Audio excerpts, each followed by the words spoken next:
I am Barbara Canelopoulos, and Bill Swift is going to talk about the Dwight Estate on Mill Road and the history of that building. Thank you, Bill. You're welcome. I'll try to bring you up to date a little bit on the house. Back in 1882 or 3, John E. Dwight, who was the CEO of Arm & Hammer Soda Baking Company, and he decided to build a summer cottage for his family. And in 1884 or so, he brought his family from Princeton, New Jersey, down to Falmouth. And back in those days, when houses were built along the waterfront, they actually owned the land right to the waterfront. So he ended up owning the beachfront and right to the water in front of his house. And he built a beach house on the beach at the end of his property, which is still standing today. It's the first house you see. It's up on stilts, but it's still there. And he also built a big carriage house down at the other end, the north end of his property, which is still standing today. And he was quite a landowner. He owned quite a lot of land in Falmouth. He owned the property down on Locust Street, right as you hit Mill Road. On the left, there was a farm in there, and that was his farm. He lived in a farmhouse in the fall and spring of the year when he probably didn't have heat in the mansion. He used to live in the farmhouse. And on that property, they had 2 other houses and a few outbuildings and a big barn, which is still there today. And they are now remodeling the house, but he owned that property. And down Locust Street, across from a 7-Eleven store where the Cape Cod apartments are now, he owned the land from there all the way back to Sitter's Pond, which was quite a big piece of land. And when we were boys, we used to play baseball out on the field there. There was a mowed field right next to Barbara Jones's house, which I think was included on his property at that time. But he also owned 2 houses in Belvedere Plain and a piece of property next to the Catholic Church on Main Street, where the nursing home is today. He owned that property. And in 1921, he built a hotel in there called the Terrace Gables, Column Terrace. And he ran the hotel for 6 or 7 years, and then he sold it to someone else who bought it, and then eventually they put a nursing home in there. But that was his property.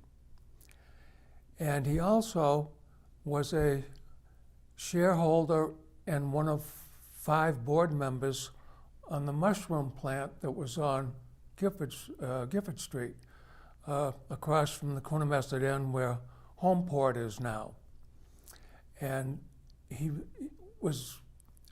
ran that for a while, or he was on the board for a while, and eventually it went out of business. But he was also involved in the racetrack, the Trotting Park racetrack. He was an original member of the Falmouth Gentlemen's Racing Club. And I have happened to find in my home where I lived a stock certificate of his back in the day when he belonged to the racing club. And Sundays they would have a trotting race, and that was a big entertainment in those days, and a lot of people attended.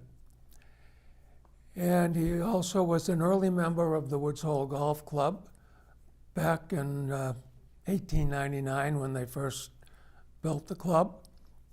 It only had 9 holes then, but few wealthy men in town wanted to play golf, and they had no place to play, so they started the club.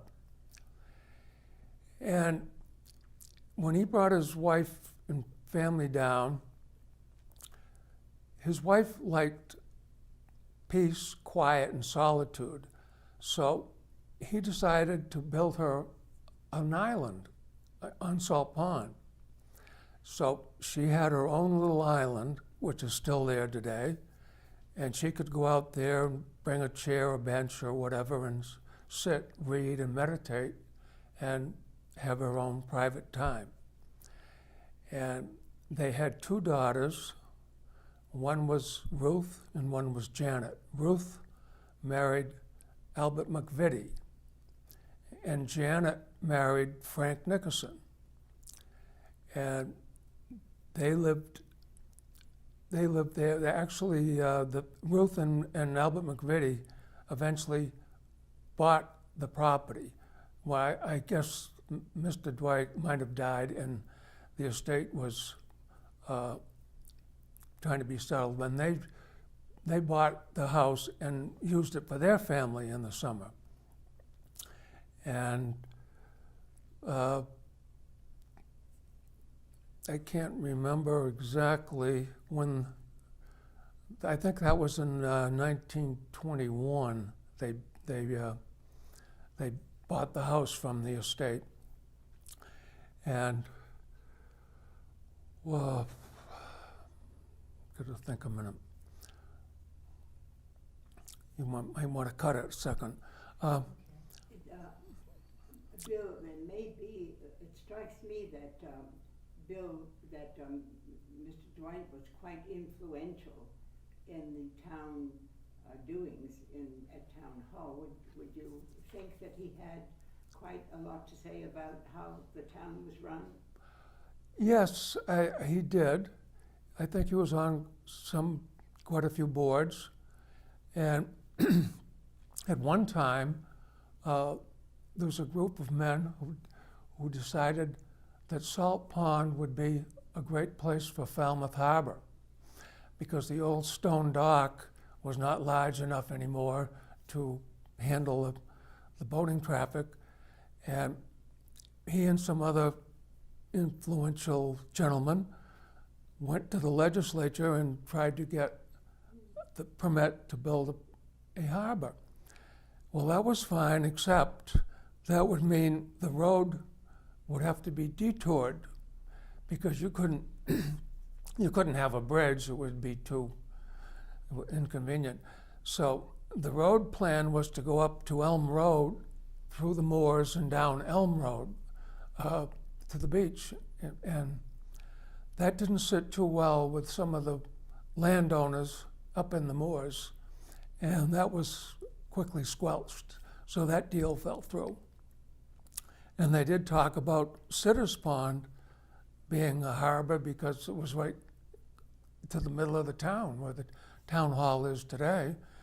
But that was too much. It was too far to dredge a channel, so they ended up at Falmouth Harbor, where it is today. I suspect that the Dwights had some rather influential neighbors too. They did. The house across the street belonged to Richard Olney, who was Secretary of State to Grover Cleveland, President Grover Cleveland. And I think he used to invite them down and take them out on fishing trips, the president. And they had a lovely estate across the street. And the Minot family finally ended up owning that property. But down the street, there was quite a few wealthy people, wealthy estates. And there was a Spalding house, and Harding, and there was the E. Swift house, and Amory Leland owned a big house, big estate there. And these were big estates which where Salt Pond Road goes in, it's the loop in there, that was one estate.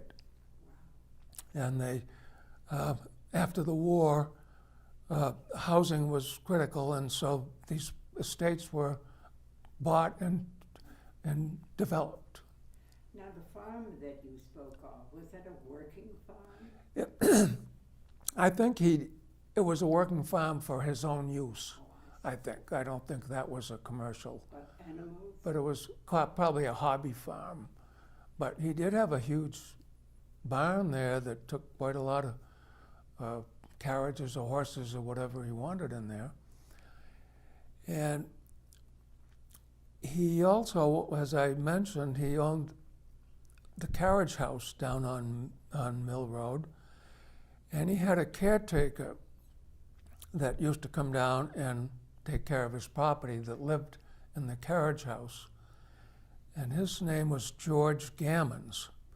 And he was a Swedish gentleman and very friendly. And when we were boys, we used to walk to the beach every day in the summer.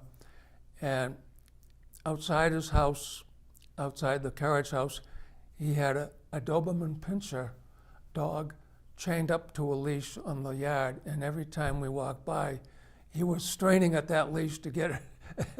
And we were scared to death of that dog. But he was friendly, and he befriended us.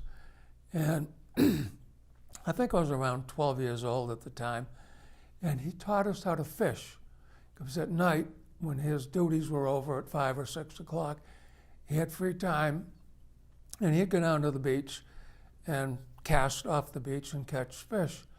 And we were young kids and didn't know too much about it, but he taught us a lot about fishing, and we'd go down there and meet him and go fishing. And when Mr. Dwight died, in his will, he had left George life rights to live in that carriage house. And so, as the years went by, actually, in 1938, we had a big hurricane, and it destroyed the main house and the parking lot, and they rebuilt it. And during the war years, I think in 1943, the government leased the house for housing because Camp Edwards was being built and was growing, and they didn't have place for families. So they actually had 8 married couples living in that house during the war until 1944, when the next hurricane came and destroyed the house again. And this time they didn't rebuild it. They said, enough's enough. So that is when, I think in 1945, the town of Falmouth wanted to extend the beach. And so from the beach house down at Old Stone Dock, they bought the beachfront all the way down to his property where his first beach house was. And so the town owns that today. And they also, after the hurricane, the town wanted to buy the land for a parking lot for the beach. So that's why the parking lot is there now. But they couldn't do anything with the carriage house because of the life rights. So the town owned halfway down to the carriage house, and the carriage house was separate. And back in 1980, I think it must have been when Mr. Gammons died, because one day my wife and I were walking by and we saw a for sale sign out in front of the carriage house. And it was kind of in disrepair because no one had lived in it for years. And it was strictly a summer house with no heat and no insulation. But my wife said, why don't we look at it? And I said, are you crazy? And we know the realtor, and we did take a look at it, and we decided we fell in love with it. The sunsets were just gorgeous. and we decided we would take a chance and buy it, and we did.